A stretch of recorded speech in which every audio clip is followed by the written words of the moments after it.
Como eu falei para vocês antes, meus irmãos, nessa manhã, a gente estava aqui, né, preparando o culto e, de repente, a gente já sabia, ao longo dessa semana, esses amigos nossos,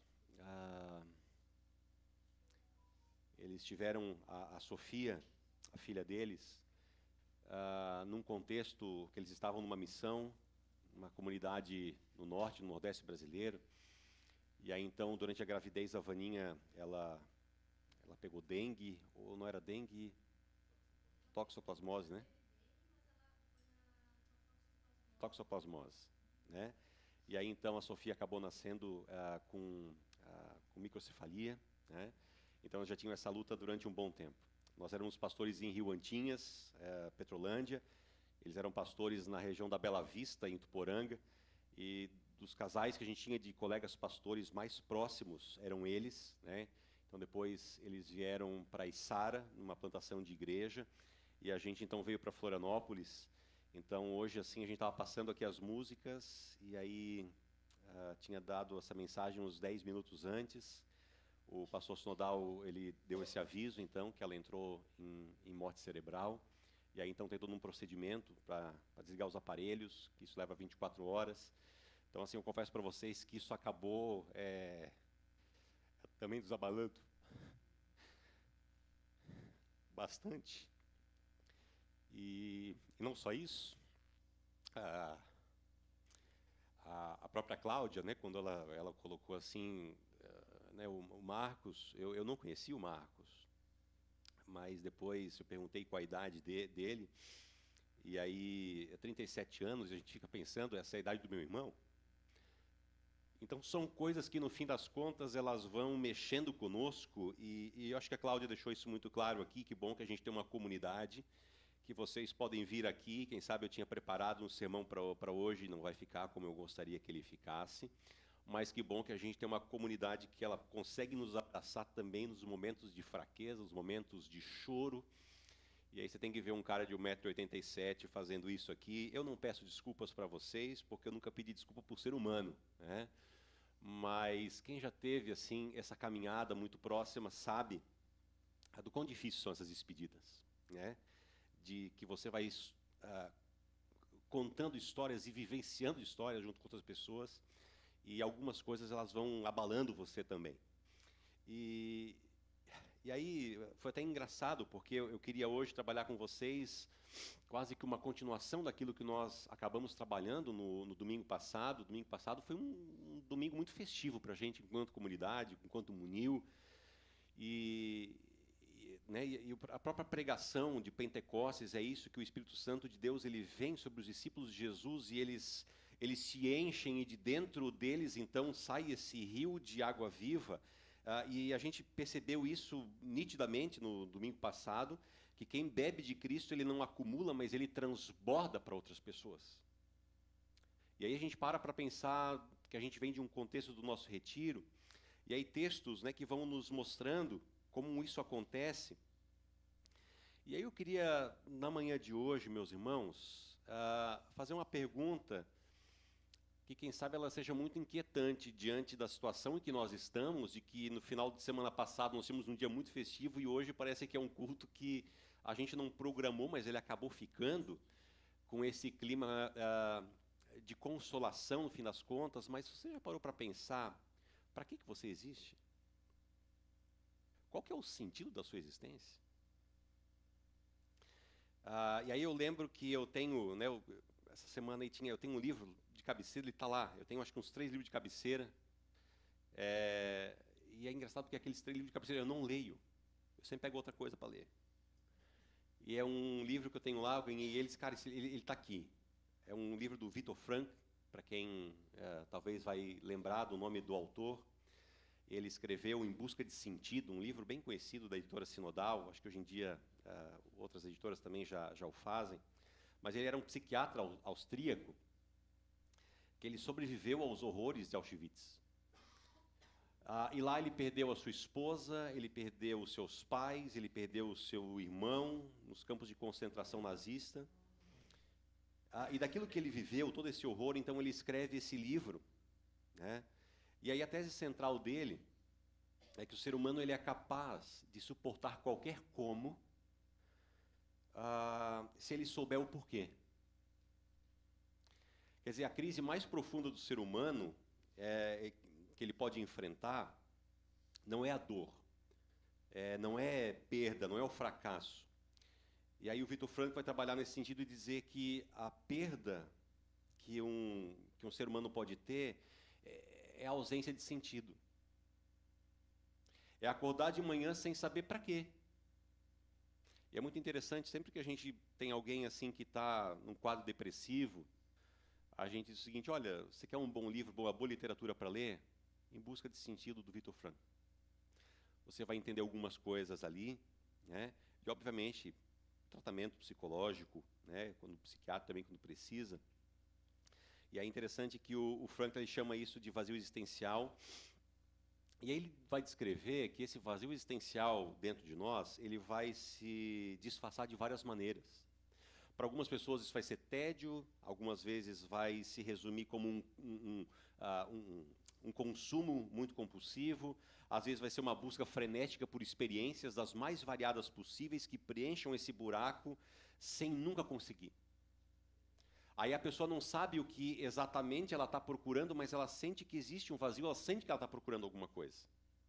E aí o que é interessante é o seguinte: esse vazio existencial na maioria das pessoas está diretamente ligado a uma visão que ela tem sobre si mesma, a uma visão que ela tem como receptor das coisas, como alguém que existe só para receber, para acumular, para chegar, como se a vida fosse uma corrida em direção a um ponto de chegada onde a gente vai chegar nesse lugar e a gente então vai ter o suficiente.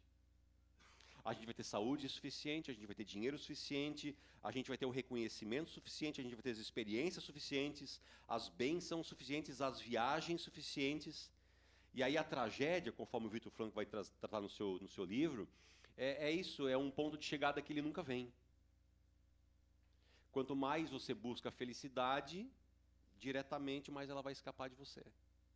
Quanto mais você vive para si mesmo, como um receptor do final de todas as coisas, mais vazio você fica. E aí a gente pode pensar, nossa, que interessante, né? uma teoria psicológica, mas eu queria tratar isso hoje muito mais no ramo da teologia, porque a Bíblia já está repleta de situações como essas. Quem sabe, enquanto eu relatava algumas coisas, você estava pensando, não, peraí, isso aqui me remete a alguma coisa. Isso aqui me remete a Eclesiastes, mas isso aqui me remete a uma frase de Jesus. Isso aqui, quando a gente lê Paulo, a gente percebe que... Então eu queria trazer vocês, meus irmãos, para uma imagem que ela acontece no início da caminhada do povo de Deus, lá no Antigo Testamento, com um homem chamado Abraão. E depois ele se torna Abraão. Ele está numa cidade chamada Ur dos Caldeus, uma cidade que, ao que tudo indica, era uma cidade próspera, civilizada, uma cidade cosmopolita para os padrões daquela época. E aí Abraão tem família, ele tem bem, ele tem as raízes, ele tem a sua família ali naquela região, ele tem tudo que uma pessoa daquele tempo poderia considerar como sendo uma bênção. E aí Deus, ele faz algo diferente na vida do Abraão, e por isso que eu quero ler com vocês Gênesis capítulo 12, versículos 1 em diante, versículos 1 até o 3. Gênesis 12, 1 a 3.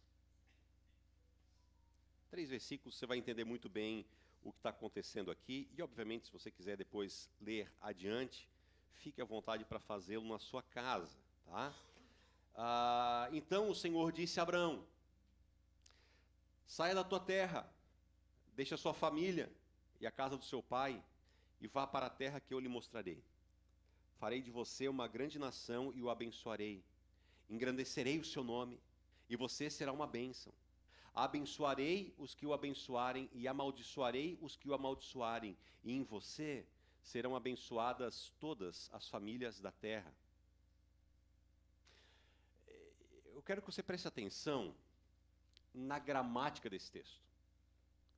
Porque Deus está fazendo nesse texto uma série de promessas. Farei de você uma nação, abençoarei, engrandecerei o seu nome. Todas essas promessas que Deus está fazendo na vida do Abraão são para quê? Para que ele receba. Mas elas não terminam por aí. A frase não fecha com Abraão como destinatário final de todas essas bênçãos. Ela abre da seguinte maneira: em você serão abençoadas todas as famílias da terra. A bênção que Abraão recebe, ela já tem um endereço de saída. Já é bênção carimbada, a bênção entra para já sair. Deus não abençoa o Abraão para que ele seja feliz, para que ele seja satisfeito, mas para que através dele outros sejam abençoados. Deus está usando o Abraão como uma ferramenta. Mas daí, antes de eu continuar aqui tratando com vocês o tema que eu trouxe na manhã de hoje, eu tenho que tentar ajudar a corrigir alguma compreensão equivocada que algumas pessoas têm a respeito do que é bênção. Porque quando a gente ouve a palavra bênção, no nosso cérebro moderno, isso já aciona quase que uma imagem muito específica. O que é bênção? É quando você vai fazer um exame e o médico diz, está tudo bem com a sua saúde. Bênção é quando você vai lá e recebe a grande notícia lá do lugar onde você trabalha, olha, você vai ganhar mais, né? Ou então você estava dirigindo e aconteceu alguma coisa e você se sentiu protegido naquele momento e diz, nossa, mas que bênção que aconteceu comigo agora. Ou seja, nós estamos acostumados a ligar bênção com coisas boas acontecendo. E aí bênção, na nossa compreensão, virou sinônimo de favor recebido. Aquilo que Deus vai fazendo por mim, que eu não conseguiria fazer sozinho, isso eu chamo de bênção. E ok, tem algo verdadeiro nesse negócio, mas também tem uma distorção pequena aqui, mas ela é perigosa. Porque essa palavra, dentro do contexto do Antigo Testamento, ela carrega uma ideia muito mais ativa, muito mais direcional. Abençoar alguém é quando você capacita essa pessoa para que ela cumpra um propósito para o qual ela existe. É habilitar essa pessoa para uma missão, é tornar algo fértil, tornar algo produtivo, capaz de gerar vida ao redor de si. E é interessante que a gente começa a ver isso já logo no primeiro capítulo da nossa Bíblia. Quando Deus cria os seres humanos e os abençoa. E bênção sejam férteis e multipliquem-se. Bênção não é um estado de espírito estático que a gente recebe e agora está ali, né? Não é isso. É um impulso para fora, é uma capacidade de gerar algo. E é por isso que nós, enquanto comunidade, temos essa compreensão de que nós queremos ser esse ambiente que gera vida para fora. Nós queremos ser abençoadores, esse é o nosso sentido, essa é a nossa missão enquanto comunidade evangélica luterana da Trindade, é isso que está ali. Então, quando Deus ele abençoa Abraão lá em Gênesis 12, ele não está apenas dizendo, olha, eu vou te dar coisas boas. Ele está dizendo, eu vou te capacitar para que você seja um ponto de origem de algo muito maior que está por vir. E aqui é que está o detalhe que muda tudo, meus irmãos. Deus não abençoa o Abraão, apesar de chamar ele para fora dessa zona de conforto, mas é ali naquela zona de conforto, exatamente onde ele estava, aquilo já faz parte dessa bênção. Chamado para a bênção não desconecta uma coisa da outra. Só a mesma coisa. Mas daí vem a pergunta, mas então por que essa promessa que Deus fez para Abraão levou tanto tempo para se cumprir? Porque Abraão ele recebeu uma promessa, ele recebeu a promessa, né, de um filho, Isaac, e depois você percebe, olhando o texto bíblico adiante, Isaac teve o Jacó, Jacó teve 12 filhos, que se tornaram as 12 tribos de Israel, Israel virou uma nação, né, com leis, com templo, com uma história extraordinária com Deus, e ainda assim, a última parte da promessa, né, de que vocês abençoarão todas as famílias da terra, parece que ela fica aberta no Antigo Testamento. Parece que ele não alcançou isso. Quer dizer, Israel carregou esse chamado sem conseguir cumprir esse chamado. Não porque Israel, como povo, fosse incompetente ou mal intencionado, mas porque um povo, por mais fiel que ele seja, ele não tem a capacidade de carregar o mundo inteiro nas costas. Quer dizer, essa promessa era grande demais. Era grande demais para uma nação. Precisava de uma outra solução, e é muito interessante quando Paulo ele escreve no Novo Testamento, aos Gálatas, capítulo 3, versículo 14, E aí ele vai fazer com que a gente compreenda exatamente o que é o cumprimento dessa palavra que nós encontramos justamente lá no Antigo Testamento. Gálatas 3,14 vai dizer: para que em Cristo Jesus a bênção de Abraão chegasse aos gentios, a fim de recebermos pela fé a promessa do Espírito. E aí você vai perceber Paulo falando algo muito extraordinário, que Jesus ele é o herdeiro dessa lei abraâmica, é nele que todas as famílias da terra finalmente são abençoadas. E aí você percebe que Abraão, ele é uma sombra daquilo que acontece em Cristo. Ele é uma figura real, uma figura histórica, mas ele aponta para algo que vai além de si mesmo. Ou seja, Cristo é o original daquilo que o Abraão era um esboço. E eu vou tentar explicar isso um pouquinho melhor. Em Jesus, essa bênção que estava concentrada só num ponto, né, num homem, numa família, numa nação, se distribui. E a gente viu isso no domingo passado, quando o Espírito Santo é dado, e aí então Paulo chama a própria bênção de Abraão, que agora é derramado sobre toda a carne. Você percebe isso quando você lê Atos, né? O Espírito sendo derramado para toda a língua, povo, nação. E aí então o Evangelho, a boa nova de que Jesus Cristo é real, se espalha. E aí a gente pode, quem sabe, se perguntar: tá, Israel, ok, eu acho que deu para entender até onde você quis chegar, em que Cristo, ele é a materialização da bênção de Deus, que foi prometida lá em Abraão. Ok, mas o que isso tem a ver comigo?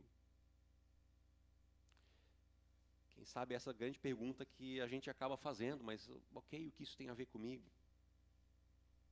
E a resposta que eu queria ensaiar na pregação de hoje é: olha, eu acho que isso aqui tem tudo a ver com a gente. Porque se na pessoa de Jesus Cristo a gente recebe o seu Espírito, e se a gente é aquele que compreende que a gente bebeu da fonte, da qual a gente falou domingo passado, desse Jesus Cristo, então você recebeu exatamente a mesma coisa que Abraão recebeu. Ou seja, a capacidade de ser um canal de bênção para as pessoas que estão ao seu redor. E aqui bênção, não compreendo de novo, não faço uma má compreensão como uma obrigação moral, nem como uma tarefa religiosa, mas bênção num contexto bíblico tem muito mais a ver com identidade. Tem muito mais a ver com o que nós somos. Quer dizer, você não é um destinatário, você não é lá o último que recebe, você não é o destinatário final da bênção de Deus. Nós não somos isso, nós somos um ponto de passagem. E aí, se a gente para pensar no que o Victor Frankl ele acaba fazendo, ele acaba dizendo justamente isso. Ele identificou algo que a própria Escritura já sabia. Uma pessoa que ela vive para acumular, ela vive como eu sou o fim de todas as coisas, essa pessoa vai ser sempre vazia. Mas a pessoa que encontra algo maior do que si mesma para servir, essa pessoa ela acaba descobrindo quase que assim, né, efeito secundário, a plenitude que ela tem em repousar, em descansar em Jesus Cristo. É interessante que Jesus ele vai dizer isso de várias maneiras. Uma delas, você vai lembrar do Evangelho de Mateus, ele vai dizer: olha, gente, deixa eu dizer uma coisa para vocês. Vocês estão tentando salvar a vida de vocês, mas eu vou dizer uma coisa para vocês: quem buscar salvar a sua vida vai perder. Mas quem perder a sua vida por causa de mim vai encontrar. Isso é pura realidade. A vida, ela não se encontra quando a gente quer, quando a gente busca para nós mesmos. Ela vai muito além, meus irmãos. E aí eu queria fazer uma pergunta que pode parecer uma pergunta que a gente, quando prega, tem muito isso, né, de fazer perguntas retóricas.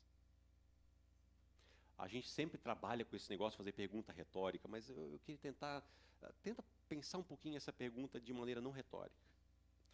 Por acaso você, no seu contexto, conhece alguém com essa sede de sentido? E assim você não precisa nem pensar longe. Pensa a gente do seu convívio mais imediato.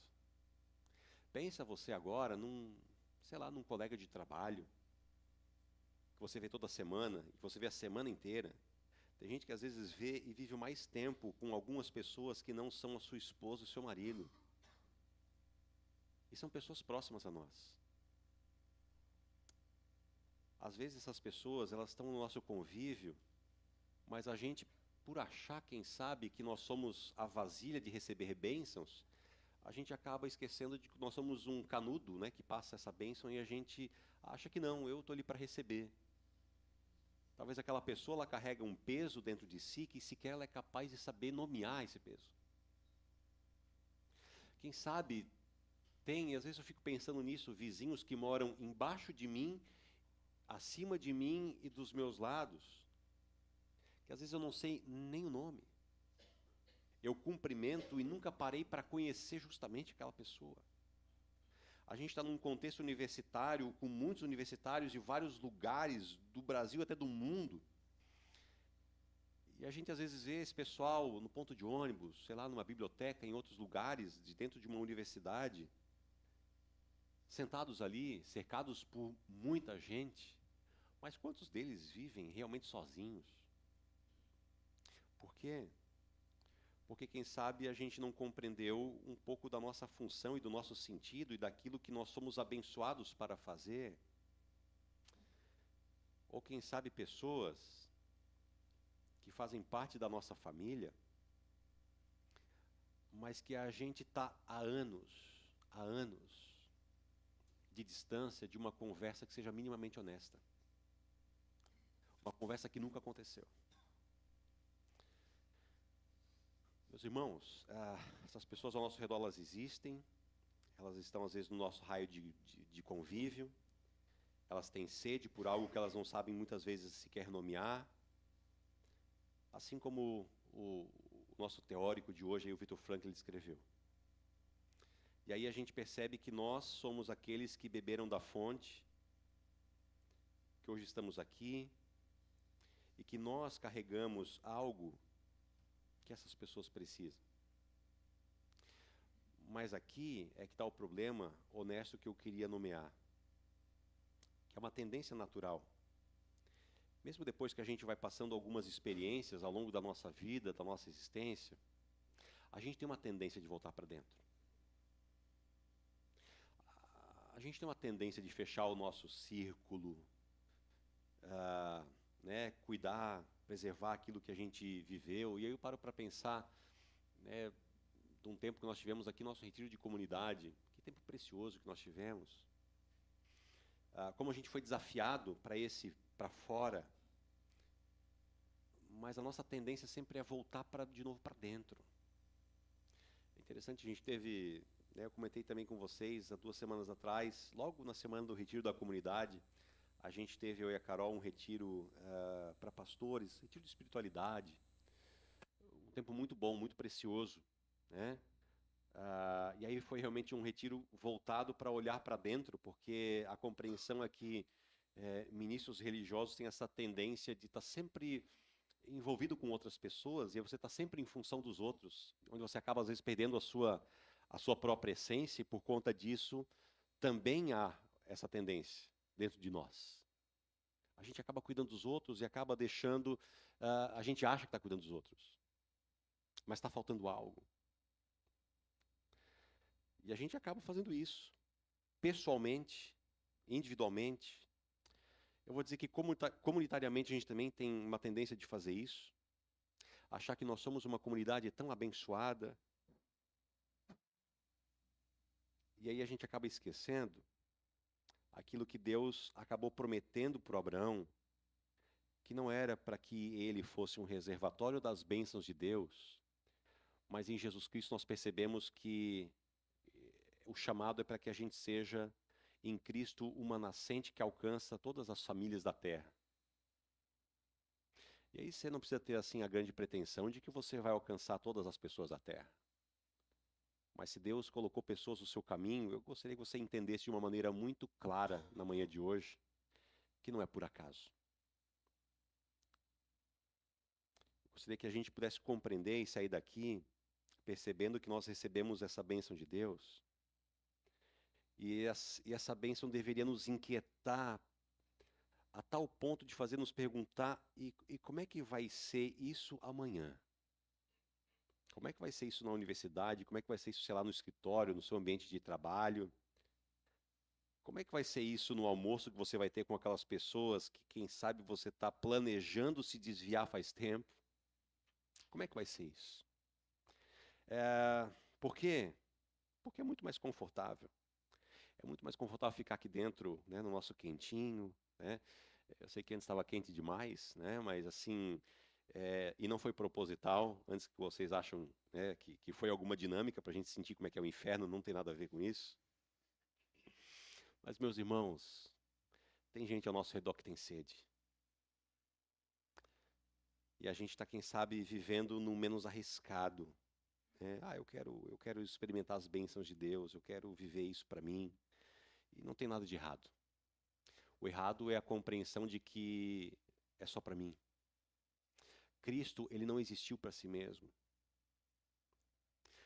O texto mais denso, pelo menos na minha opinião, da teologia de Paulo, está lá em Filipenses 2, que vai falar a respeito de quem é esse Jesus Cristo, e quando vai falar a respeito da natureza de Jesus, vai dizer que ele mesmo, ele não se enche da glória do Pai, mas ele se esvazia a si mesmo, tomando forma de servo, porque ele ama aqueles que estão perdidos. Ele ama aqueles que, quem sabe, não sabem, não compreendem o sentido da sua existência. A bênção de Abraão, ele tomou essa forma humana na pessoa de Jesus Cristo, e isso nos foi dado. E o que nós temos em nós é o Espírito que habita em nós, é o Espírito do próprio Cristo, que não deixa a gente ficar quieto.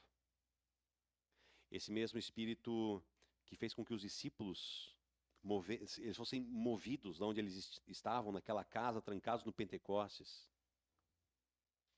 que moveu aqueles discípulos que estavam aí naquelas estradinhas do Mediterrâneo lá, e eles foram para tudo que é canto da terra.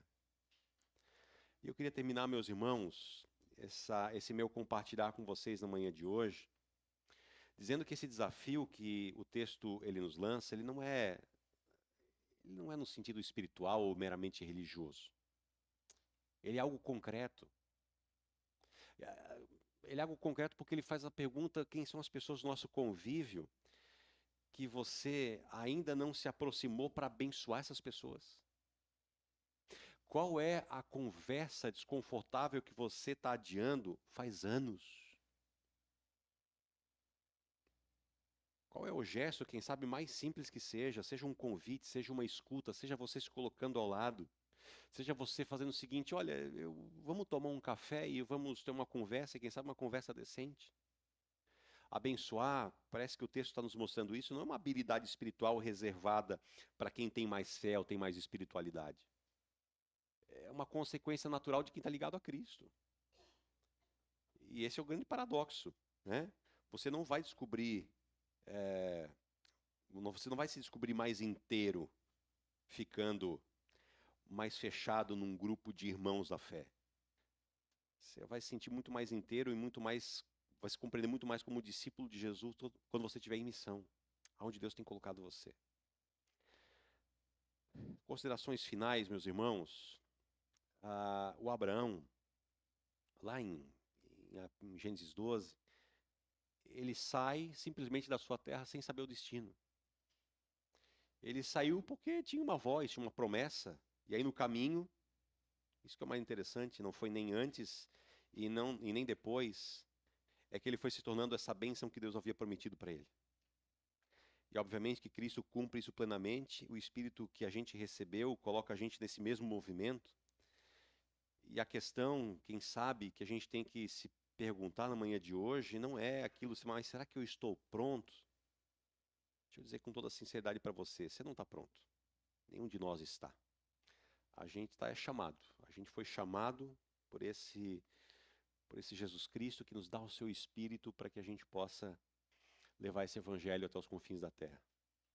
E ele não acontece de uma maneira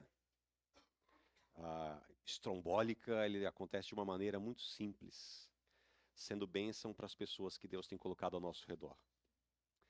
E aí você, quem sabe, está esperando, Israel, me dá a fórmula mágica. E eu sempre vou frustrar você no final da pregação dizendo, não tem fórmula mágica. Mas existe um caminho para esse Deus que ele nos convida para a gente colocar isso diante dele e pedir também que ele vai nos mostrando. E eu quero então terminar esse tempo de reflexão com vocês, ah, orando. Eu quero convidar você para fechar os seus olhos. Quero convidar você para fechar os seus olhos e pensar e refletir um pouco sobre essa palavra. Essa palavra que nós vemos um Deus que chama pessoas para abençoar outras pessoas. E eu gostaria que você compreendesse, isso aqui você sequer precisa de uma voz sobrenatural que te diga isso. Que você é essa pessoa abençoada. Você é abençoada com a presença de Jesus Cristo que derramou sobre você o seu espírito. Para que você faça a diferença. Para que você seja uma pessoa de contraste no meio dessa cultura. Para que você abençoe quem Deus colocou na sua vida. Porque o propósito de Deus é abençoar a vida dessa pessoa. E nós somos levados à reflexão na manhã de hoje de que Deus, ele usa a gente como instrumento. Mas para que isso não fique só no mundo das ideias, eu quero convidar para que você coloque diante do Senhor essa questão que você refletiu nessa manhã. Para que Deus esteja dirigindo e ajudando você. Para que de maneira muito clara você compreenda para onde Deus tem te chamado. As pessoas que Ele tem colocado na sua vida. Querido Deus, muito obrigado por esse tempo na manhã de hoje, que a gente pôde refletir um pouco mais na Tua palavra e quem sabe desfazer algumas compreensões equivocadas que nós temos numa cultura que busca reter, que busca ter cada vez mais. E a Tua palavra vai no sentido inverso, dizendo que mais bem-aventurado é aquele que serve, é aquele que dá, aquele que se doa. Nos perdoa, ó Deus, porque muitas vezes nós fazemos o caminho contrário. Nos ajuda a compreender que o Teu Espírito nos foi dado para que nas palavras de Jesus, do nosso interior, fluam rios de água viva. Que possa saciar a sede daqueles que têm sede e sequer sabem nomear. Daqueles que têm sede, mas sequer sabem pedir água.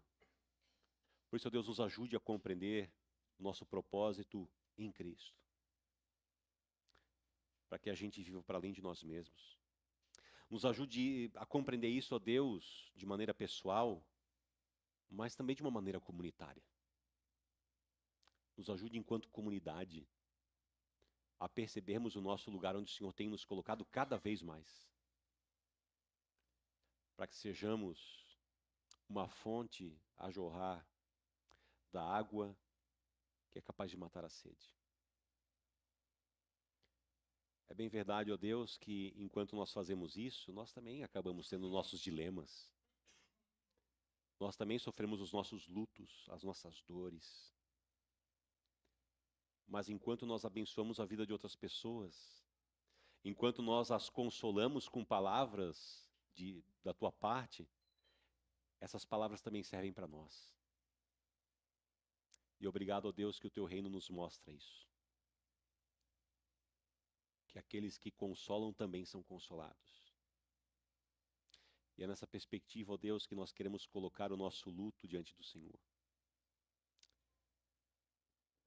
Não só aquilo que nós mencionamos aqui com nomes, mas também aquilo, ó Deus, que nós temos guardado no nosso coração, de pessoas que não foram nomeadas aqui. Nós queremos entregar nas tuas mãos as nossas dores e os nossos sofrimentos, na certeza de que o Senhor está sobre o controle de todas essas coisas. E assim, ó Deus, nós queremos entregar nossas vidas diante de Ti, tudo que nós temos e somos. E tudo mais que nós não conseguimos muitas vezes expressar com palavras. Quando nós oramos publicamente, nós queremos entregar diante do Senhor. Quando juntos nós oramos a oração que o Teu Filho Jesus nos ensinou, dizendo: Pai nosso que estás nos céus, santificado seja o Teu nome. Venha o Teu reino, seja feita a Tua vontade, assim na terra como no céu. O pão nosso de cada dia nos dá hoje, e perdoa-nos as nossas dívidas, assim como nós também perdoamos aos nossos devedores. E não nos deixes cair em tentação, mas livra-nos do mal. Pois Teu é o reino, o poder e a glória para sempre. Amém. Assim nós recebemos a bênção de Deus sobre as nossas vidas. O Senhor te abençoe e te guarde. O Senhor faça resplandecer o seu rosto sobre ti e tenha misericórdia de ti. O Senhor sobre ti levante o seu rosto e te dê a sua paz hoje e sempre. Assim vos abençoe o Trino Deus, Pai, Filho e Espírito Santo. Amém. Meus irmãos, então abençoado domingo a cada um de vocês, abençoada semana que temos pela frente. Lembrando, né, a gente não acaba aqui, vai para casa, tem um cafezinho ali, tem sempre uma conversa muito gostosa entre nós aqui no final do culto, então aproveite também esse momento. Que Deus abençoe cada um de nós. Até mais.